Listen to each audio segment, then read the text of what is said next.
In front of me is Nothing Phone 3A Pro, and today I would like to show you how you can open apps in pop-up view.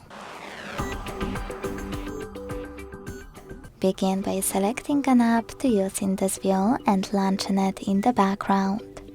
Then tap on the icon of it at the top and select pop-up view. Then hit this tiny window.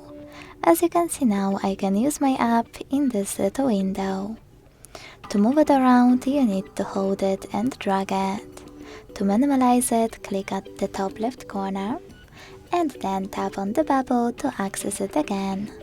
To scale it, hold one of its corners and drag it as well. To get rid of it, just click on this X at the top right corner.